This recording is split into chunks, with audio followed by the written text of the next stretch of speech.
ఆంధ్రప్రదేశ్ కూడా ఏమంటది, ఇది మీ కోర్టుల కేసు వేసింది 16 తారీఖు, కానీ కమిటీ వేసింది 23 తారీఖు.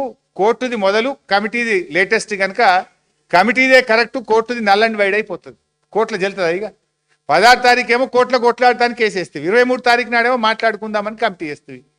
ఇప్పుడు ఢిల్లీ ఏమంటుంది, ఇప్పుడు ఈ సుప్రీంకోర్టు నోటీసులు ఎవరికి ఇస్తుంది, ఆంధ్రప్రదేశ్కు కేంద్ర ప్రభుత్వానికి ఇవ్వాలి. వాళ్ళు ఏమంటారు, అదిగో మాకు ఢిల్లీకి మొన్ననే ఉత్తరం రాసిండ్రు, మీ కోర్టులో కేసు వేసినాక 23వ తారీఖు ఉత్తరం రాసిండ్రు, మాట్లాడుకుంటున్నాం, మేము పరిష్కరించుకుంటున్నాం, ఇది మొదలు కోర్టులో కేసు వేసిండ్రు, తర్వాత మాకు ఉత్తరం రాసిండ్రు అంటారు కదా.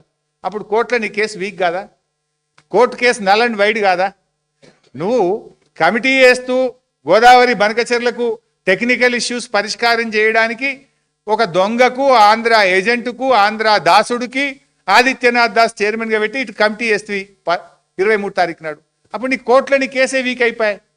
అంటే ఇది ప్రజల్ని మోసం చేయడానికి, మేమేందో సుప్రీంకోర్టులో కేసు వేసినాము అని తెలంగాణ ప్రజల్ని మోసం చేయడానికి ఇటు కేసు వేసిండ్రు, అటు గోదావరి బనకచెర్లకు అనుమతులు సరళతరం చేస్తూ ఇంకోవైపు ఒక దాసుడు, ఆంధ్ర దాసుడితోని కమిటీ వేసిండు.